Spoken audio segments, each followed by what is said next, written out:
Hello students, आज हम class 12th के कंप्यूटर साइंस के डेटाबेस टॉपिक के बारे में पढ़ेंगे। What is data? डेटा किसे कहते हैं, सबसे पहले हमें यह जानना बहुत ज़रूरी है। डेटा की परिभाषा जैसा कि आप देख सकते हैं स्क्रीन पर, raw facts from which required information is produced is known as data. यानी कि डेटा केवल रो फैक्ट्स होते हैं, उनका कोई मीनिंग नहीं होता है। जिस प्रकार से हमें अगर किसी शहर का नाम लिखना है, जैसे हमें करनाल लिखना है, जब हम KARNAL किसी शहर का नाम लिख रहे हैं तो इसके जो इंडिविजुअल कैरेक्टर्स हैं ये सब एक डेटा है। KARNAL। लेकिन जब ये सभी के सभी इंडिविजुअल कैरेक्टर्स मिलकर एक मीनिंग दें, यानी कि नेम ऑफ सिटी, तो ये जब डेटा मीनिंगफुल बन जाता है, यानी कि एक सिटी का ये नाम बन जाता है, तो हम इस डेटा को क्या कह देंगे? इंफॉर्मेशन। इसके बाद हमारे पास आता है field. Field, the smallest unit of data is known as field. यानी कि डेटा की सबसे छोटी इकाई जो है उसे हम कहेंगे फील्ड। जैसा कि आप इस एग्जाम्पल में देख पा रहे हैं, यहाँ पर एक टेबल बनी हुई है जिसमें रोल नंबर, नेम, स्ट्रीम ये दिखाए हुए हैं और इस टेबल में कुछ डेटा एंटर किया हुआ है। जैसे कि रोल नंबर 1 ये एक फील्ड है, इसी के साथ ही अनिल एक नाम है, ये एक फील्ड है। स्ट्रीम आर्ट्स लिखी हुई है, ये एक फील्ड है। इसी प्रकार से दीपक 2, साइंस, कॉमर्स, पूजा, कपिल 3, 4 ये सब क्या है? फील्ड्स हैं। यानी कि डेटा की सबसे छोटी इकाई यहाँ पर जो दिखाई गई है ये सब के सब फील्ड्स हैं। Collection of logically related fields is called record. जब हम फील्ड्स को का कलेक्शन कंसीडर करते हैं और ऐसे फील्ड्स का कलेक्शन जो आपस में लॉजिकली रिलेटेड हैं, तो हम उसे क्या कह देंगे? रिकॉर्ड। जैसे 1, अनिल और आर्ट्स, ये पूरा का पूरा जो सेट है डेटाबेस के अंदर, ये क्या हो गया? एक रिकॉर्ड हो गया। यानी कि ये एक पर्टिकुलर स्टूडेंट अनिल के बारे में इंफॉर्मेशन प्रोवाइड कर रहा है, जिसके फील्ड्स हो गए 1, अनिल, आर्ट। इसी प्रकार से ये जो है कपिल, आर्ट्स और 3, ये भी क्या हो गया? एक रिकॉर्ड हो गया। और ये लॉजिकली रिलेटेड कैसे हैं? क्योंकि इनके अंदर एक पर्टिकुलर क्लास की इंफॉर्मेशन स्टोर की गई, उनके बच्चों की, उनका रोल नंबर, नाम और आर्ट्स, यानी कि रिलेटेड है एक तरीके से आपस में। इसके आगे आता है files. Collection of logically related records is known as file.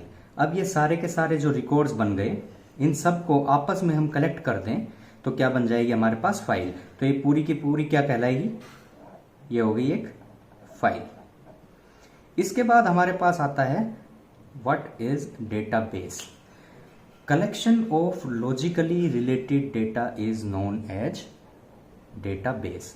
जैसे हमने यहाँ एग्जांपल समझा था, करनाल एक वर्ड है जो KARNAL इन करेक्टर से मिलकर बना हुआ है।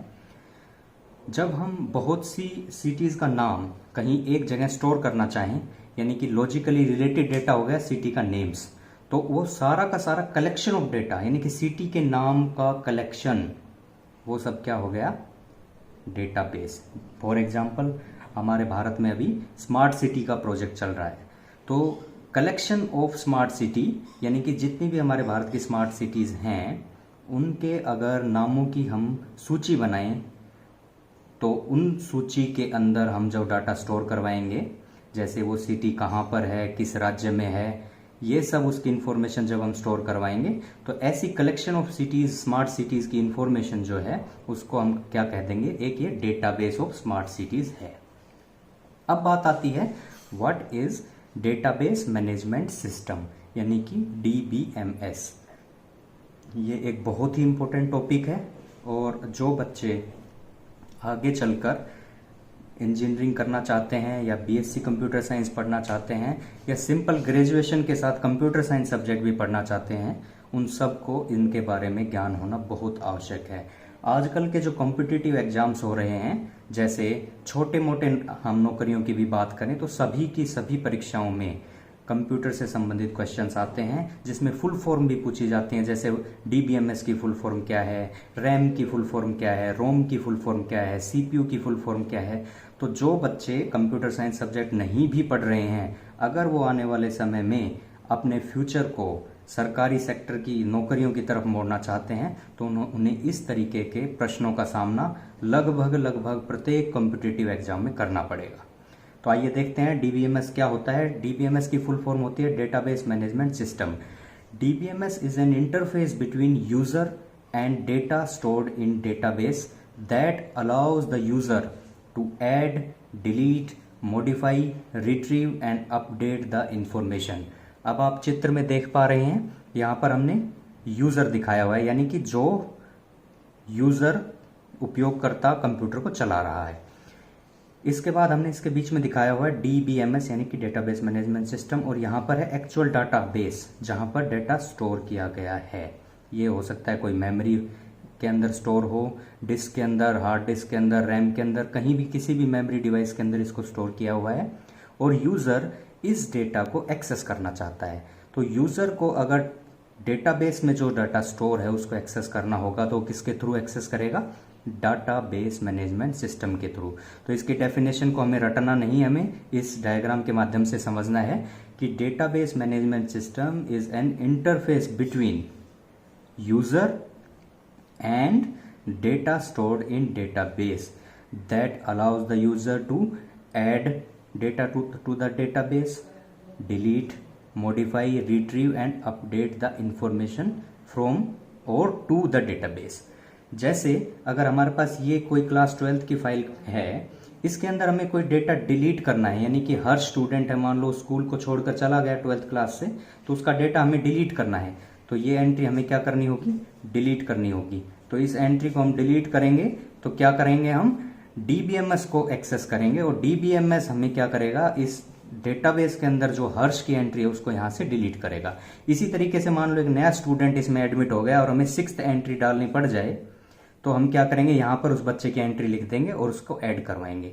इसी तरीके से किसी बच्चे की कोई इन्फॉर्मेशन हमें अपडेट करनी पड़ जाए, जैसे हमें उसकी स्ट्रीम, पहले बच्चा मान लो कॉमर्स स्ट्रीम में था लेकिन अब वो साइंस स्ट्रीम में जाना चाहता है, तो उसकी इन्फॉर्मेशन को अपडेट करना पड़ जाए, तो यूजर क्या करेगा? उस डेटाबेस को अपडेट करेगा। किसके थ्रू? डीबीएमएस के थ्रू। यानी कि हमें डेटाबेस के अंदर कोई भी एंट्री नहीं डालनी है, किसी पहले से एग्जिस्ट करती हुई एंट्री को डिलीट करना है, उसको चेंज करना है, उसको रिट्रीव करना है। ये सब करने के लिए हमें डीबीएमएस को एक्सेस करना पड़ेगा। इसके बाद का जो टॉपिक है हमारा नॉर्मलाइजेशन, और first normal form, second normal form और थर्ड नॉर्मल फॉर्म, यह हम अगले वीडियोस में देखेंगे। धन्यवाद।